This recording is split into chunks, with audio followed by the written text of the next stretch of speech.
jab off to the side. So let's walk through that one again. Now you have to already have this guy's timing down, which I already do. I know he's super quick. So when he throws that left, boom, I'm gonna put some force on it so he don't feel the confidence to throw the right hand until I want him to throw now. Boom, he slipped, and then he catch, boom, pop, and I got him there. He's stunned. I'll make him, bring him right here to that right uppercut. I tap him there, and then I bring him here. And now I want to cut him, pop, pop. I catch him right on the side. I don't want to catch him to the chin. I want to catch him to the ear, right in the drum. Every punch is placed for a specific reason because I want to own him. So that was blocking inside here. Throw it, slip, boom, pop, pop, pop, and pop, pop, and stand in control over your opponent. The second method was blocking and staying safe, and throw the right hand, boom, and the left hook, boom, and then I can come with a 3, 4, 3, and slide out that way. Just rotating the shoulders and pop, pop, nice and safe. Safe. Make sure that you have the options all locked in before you go. Now that's what you just saw, so I just wanted to give you a reenactment so you can actually execute it the way that you feel it's most comfortable for your style. But remember, master them all, because you'll use some of them in certain situations and others when you're not the most comfortable. At least have that skill set down and packed when you get into that ring. Let's go ahead and let's do a simulation on the sparring drills. Okay, so now we're going to show you how to take this thing from the ground into the ring. Simulation sparring with the counterpunch drills. Tier 1, we're going to just throw a jab, jab right hand, and allow one of these guys to counter the other, and then go back and forth. This is a great drill to get your natural rhythms going, because counterpunching, like I said, you have to sort of have this eye of the tiger to be a natural at it. It takes constant drilling, constant drilling. So what we're going to do now is counter the jab. When you see the jab coming, you counter over the top. So we'll have Primo throwing the jab, and we're going to have Mr. Philly Shell countering over the top. Countering his jab. So Primo's going to throw the jab. Robert's going to counter dictate. Primo's going to do the same thing. Good. Move around the ring. Some good movement. Good. As you can see, a good jab. Whenever you're in your competitions, feel confident when you're practicing this enough that you can take a guy's jab. Good. Good. You see, Robert takes the longer fighter and counters everything that he does, never allowing him to get confidence. Beautiful. Good.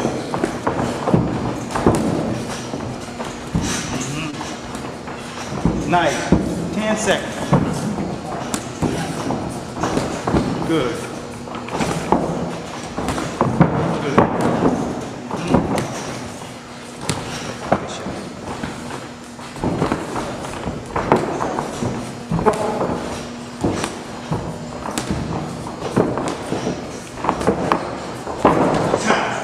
Okay, now what I wanted to stress to you is there are great timers whenever you want to do short intervals. One's called Tabata. I'm going to let the guys time it themselves. So kind of get your natural responses, your reaction, your perception, all of those things will get exercised in this drill. 60 seconds. Ready? Jab and the right hand, counter with the 2 and the 3. Oh, this name's good.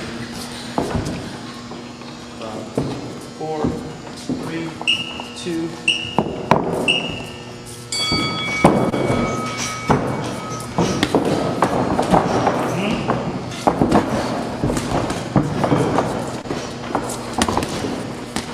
Beautiful.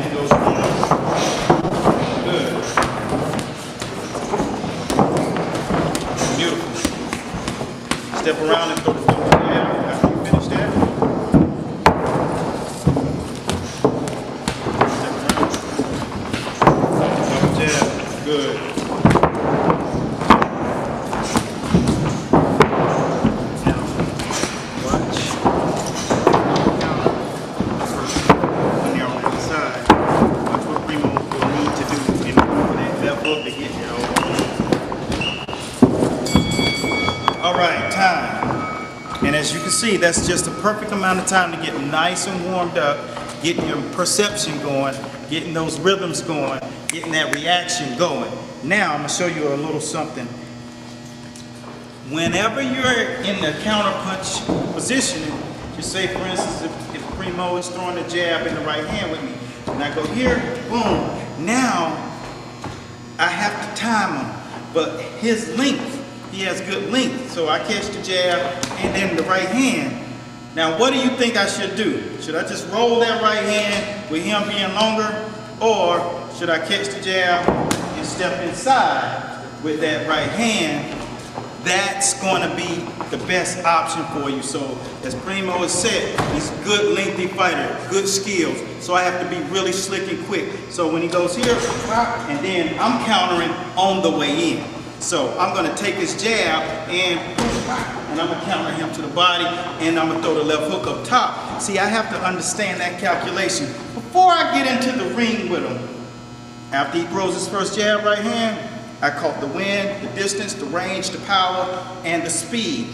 Now, I'm going to actually take him. The second time that he throws it, I'm going to take it away from him.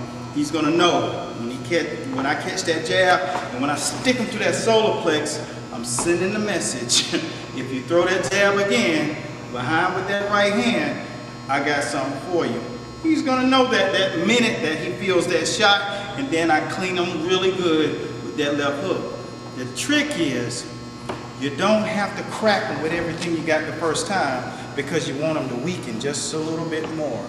And once you get them to that point where you can feel them buckle under your shots, that's when you crack it. That's why boxing is such a sweet science.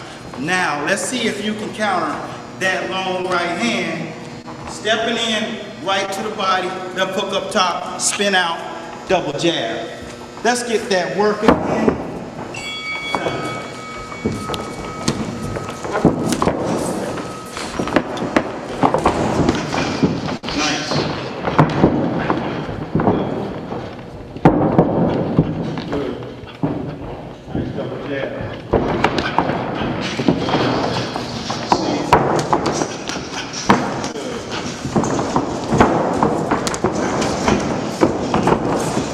Counterpunch skills.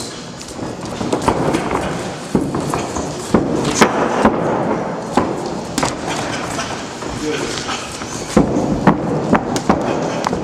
Good. Now, as you see, the whole complexity of the fight has changed. The shorter guy is controlling and dictating.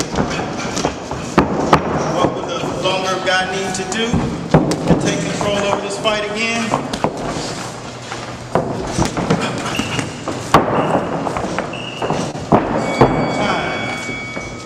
What the longer guy will need to do to change the complexity of what's going on is, instead of throwing the right hand over the top, he's going to throw the jab, knowing that he's going to get countered. He's going to set the tone and counter first. That left right uppercut, and then boom, over the top, and get the range back where he wants it. So that's what we're going to see this time. All right. So just like I said. Little adjustments make a big outcome. Let's get that work. Good. Good. Now we can double jab. Nice. Now the other guy has to figure out how to change that. Good. And it's not easy. Good. Double jab when you step around. Good.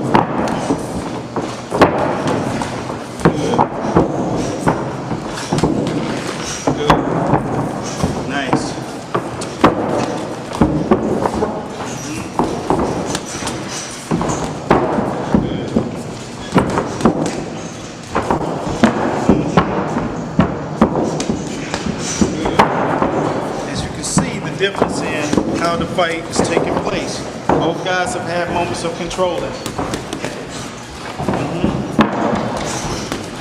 Good. That's it. Count in. Good. Good. Nice. Now that is counterpunching one-on-one, changing the outcome and changing the complexity of what's going on inside of that fight. Now, you bring that thing a little bit closer inside. I did want to see the guys really make that second adjustment. And that's what I tell you, it takes so many repetitions to understand how to make that adjustment when it's your turn to step into the circle. Now, we're going to go inside. We're going to box a little bit, and I want to see a little head movement. I want to see a 5, 2, 3, and then I want to see that counter 4, 3, 2. I mean 4, 3, 3, 4, 3 come behind that, or a 4, 3, 2. Either or, the objective is to see what it looks like in a simulation mode whenever you're counter punching and you're in the paint and you want to make that adjustment yourself. Counter punching, the sweet art of boxing at the highest level. Let's get inside, let's box a little bit, move the hands, and start the counter punching. Ready? Inside, 5, 2, 3, lead off, Robert.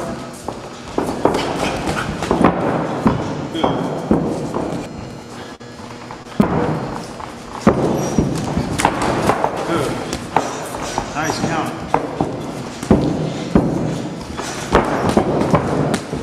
Double jab. Get that one a little bit better. Get inside, keep that head moving left or right.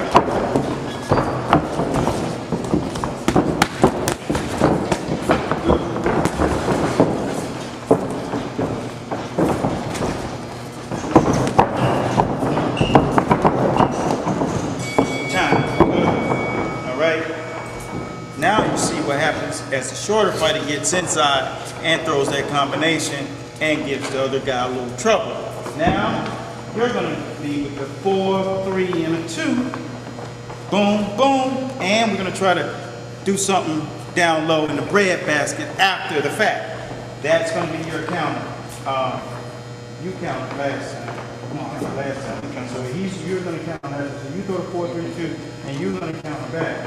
But I want to see that body shot after the 4, 3, 2, and then Robert has to take that thing when it left hook. You come 4, 3, and you can go back to the body, or you go around 5, 5. You can mix it up how you want to. That's Mr. Phil. You don't question it.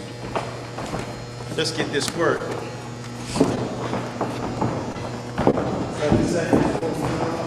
Pull yourself out.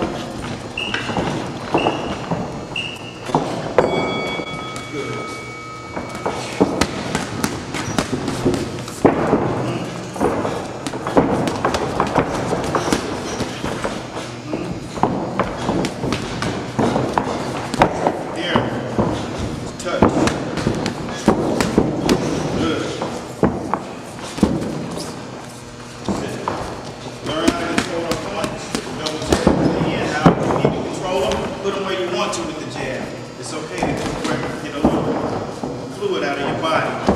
Sweat a little bit. Boom, boom. And like you ain't had a meal in 2 months whenever you're in that ring. Show that skill. Boom. Good. Nice body shot again. Put a little muscle on that jab. Good. Good. Inside. Good.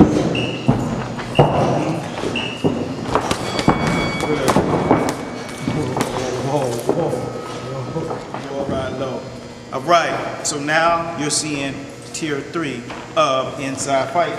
Now you're gonna go inside and we're gonna go 4, 3, 2 or 5, 2, 3 down to the body on both sides.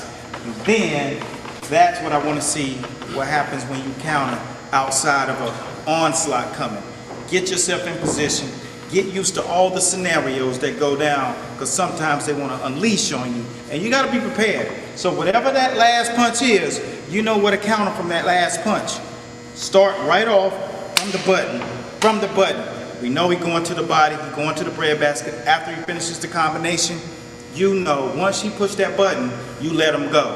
And you close it out with everything you got. Let's work. 5, 2, 3 or 4, 3, 2. Body shot, both sides. Ready? We lead off. Freeman gets countered this time. Let's go.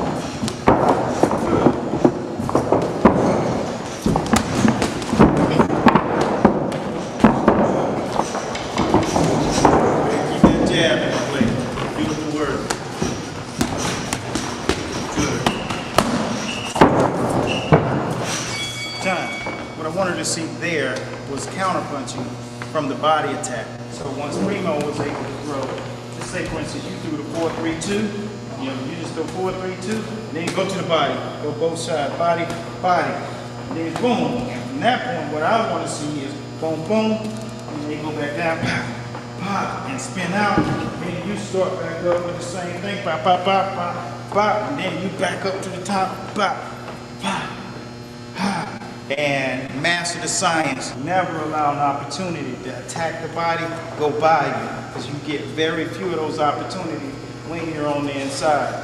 You guys feeling all right? The science of counterpunching is understanding no matter how many punches they throw, there will be a punch that's last.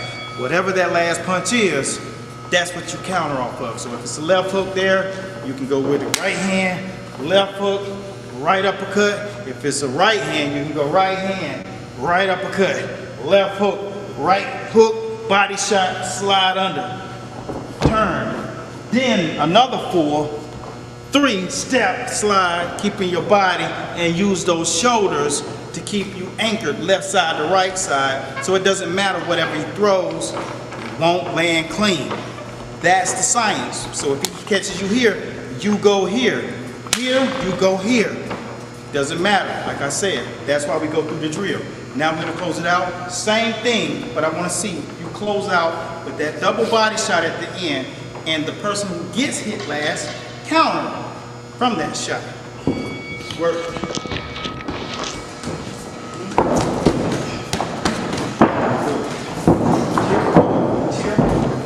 Good.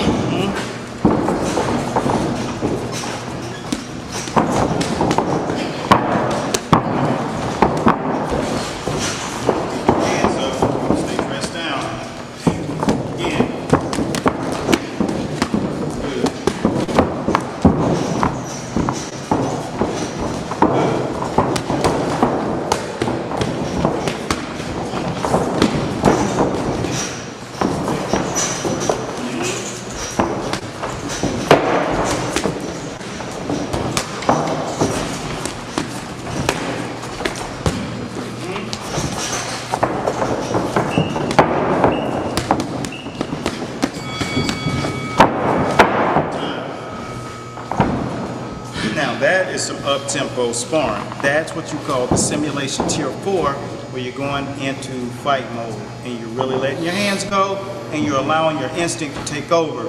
And that's some of the key things that you're going to learn in the science of counterpunching. That's why we take the time and break down each facet of this game, because there's so many essential parts that make a fighter go from one level to the next, and that's our objective. Next thing we're going to do is we're going to show you some of the drills that you can use inside of the mitts to give you a little bit of an advantage whenever you crawl in between those ropes, getting that muscle memory up to date, and these are the key things that'll make you better in counterpunching.